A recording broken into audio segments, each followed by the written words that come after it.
नमस्कार दोस्तों। आज हम बात करेंगे अपनी सेविंग्स के बारे में कि जो भी हम सेविंग करते हैं उसको हम सेफ कैसे रख सकते हैं और हमें किन किन पॉलिसी की ज़रूरत होती है, क्यों ज़रूरत होती है, कौन सी पॉलिसी लेनी चाहिए, ये समझ में आना बहुत ज़रूरी है। और हमें पता होना चाहिए कि हम क्या पॉलिसी ले रहे हैं, उसका क्या फ़ायदा है, क्या नुकसान है।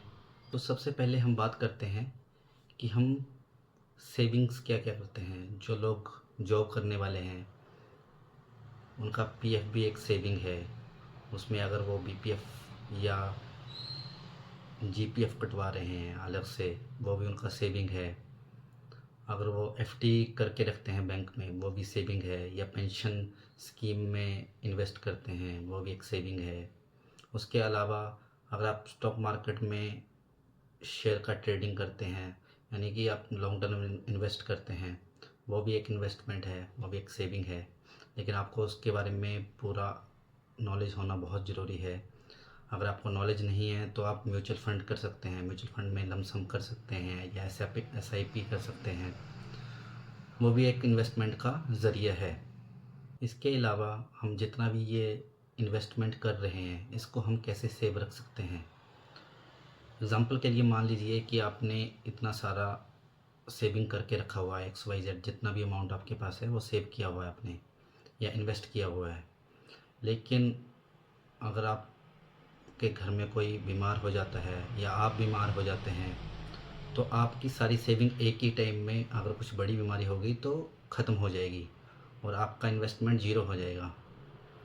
तो आप फिर स्टार्टिंग इनिशियल पोजीशन पे आ जाएंगे।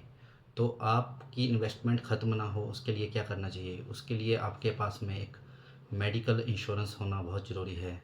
ये आप किसी भी वेबसाइट से ख़रीद सकते हैं, आपके कन्वीनियंस के हिसाब से। आपको कितने का चाहिए, कौन सा पॉलिसी चाहिए, कितने लोगों का पॉलिसी चाहिए। या अगर आप जॉब करते हैं तो आपको कंपनी के थ्रू भी रहता है या गवर्नमेंट का जो पॉलिसीज़ हैं वो रहती है। तो कुछ ना कुछ आपके पास रहना चाहिए जिससे आपका इन्वेस्टमेंट या आपका जो भी सेविंग है वो सेफ रहे। दूसरा पॉइंट है कि आपके पास में टर्म इंश्योरेंस है। अगर जिनको नहीं पता है टर्म इंश्योरेंस क्या होती है तो मैं आपको बता दूं, टर्म इंश्योरेंस एक ऐसा इंश्योरेंस प्लान है जिसमें इन केस अगर जो डिपेंडेंट है, फॉर एग्ज़ाम्पल घर का कोई जो बड़ा है, जो काम करता है या जो बिजनेस करता है, उसके ऊपर सिर्फ उसी के ऊपर डिपेंडेबिलिटी है। अगर उसको इन केस कुछ हो जाता है, एक्सीडेंटली डेथ हो जाती है किसी भी रीज़न से या मेडिकल रीज़न से, तो पीछे खर्चा घर का कैसे चलेगा, बाकी चीज़ें कैसे होंगी, वो सारा गड़बड़ा जाता है। तो उसके लिए टर्म इंश्योरेंस होना बहुत ज़रूरी है। ये बहुत कन्वीनियन प्राइस पे मिल जाता है, आपको ले लेना चाहिए। ये आप आपके हिसाब से 50 लाख, 75 लाख, 1 करोड़, 2 करोड़, 4 करोड़, जो भी आपको सही लगे आपको लेना चाहिए। इसमें अगर कुछ भी होता है तो एटलीस्ट फैमिली को एक अमाउंट मिल जाता है सर्वाइव करने के लिए। तो इसके बारे में आप सोचें, समझें, पढ़ें, देखें। और मैं सजेस्ट करता हूँ कि आपको जो भी कंपनी का किसी का भी अच्छा लगे वो आप ज़रूर लें। इससे आपकी फैमिली भी सेफ़ रहेगी। सेफ़ इन द सेंस कि कुछ भी होता है तो एटलीस्ट उनके पास में पैसे के लिए कुछ कहीं जाने की ज़रूरत नहीं पड़ेगी। उनके पास एक फ़िक्स अमाउंट मिल जाएगा जो कि वो इंश्योरेंस कंपनी पे करती है।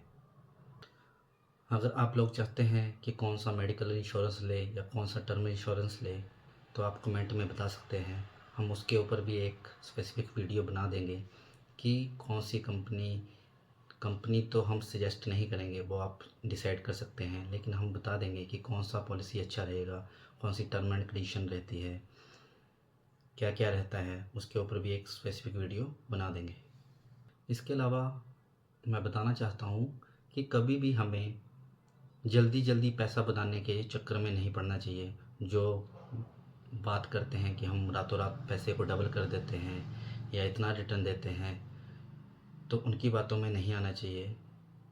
आप इसके बारे में ऑनलाइन गूगल पे भी पढ़ सकते हैं कि कोई भी चीज़ जो कुछ भी इन्वेस्टमेंट के लिए होता है उसमें समय लगता है। उसमें सब में किसी में आपको फिक्स रिटर्न मिलता है, किसी में आपको वेरिएबल रिटर्न मिलता है। तो वो सभी चीज़ें स्पेसिफिक पॉलिसी या जो आप प्लान ले रहे हैं उसके ऊपर निर्भर करता है। और हमेशा कोशिश करिए कि लॉन्ग टर्म इन्वेस्टमेंट का ही सोचें। शॉर्ट टर्म में आपको हो सकता है थोड़ा बहुत प्रॉफिट हो जाए, लेकिन किसी दिन लॉस होगा तो बहुत बड़ा लॉस होगा।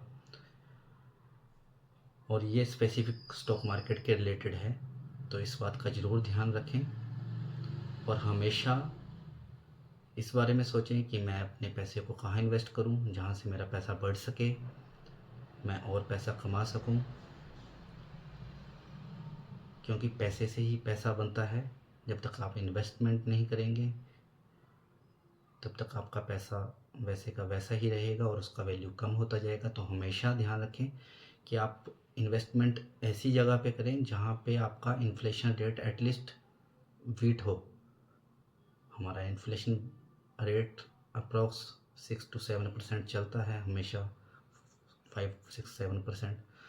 तो ऐसी जगह पे इन्वेस्ट करें जहाँ पे आपको थोड़ा ज़्यादा रिटर्न मिले, जहाँ पे थोड़ा सेफ्टी रहे। वो सारी चीज़ों पे पढ़ के ध्यान दे के ही इन्वेस्ट करें। इसके साथ साथ आप गोल्ड या सिल्वर में भी इन्वेस्ट कर सकते हैं। आपको हमेशा ध्यान रखना चाहिए कि आपकी जो इन्वेस्टमेंट है वो डाइवर्सिफाई रहे, जिससे रिस्क हमेशा कम रहता है। अगर आप एक ही एसेट क्लास में सारा इन्वेस्टमेंट करेंगे तो रिस्क हमेशा बड़ा रहता है, जिससे लॉस होने के चांसेस भी उतने ही ज़्यादा होते हैं। अगर आपका डाइवर्सिफिकेशन अच्छा है तो आपका रिस्क मैनेजमेंट अच्छा रहेगा, आपको लॉस कम होगा और आपको प्रॉफिट भी अच्छा रहेगा। तो इन सब बातों का ध्यान रखना चाहिए। तो इन सब बातों का ध्यान रखते हुए आप आपका फाइनेंशियल मैनेजमेंट कर सकते हैं। इसी के साथ हमें दीजिए इजाज़त। धन्यवाद।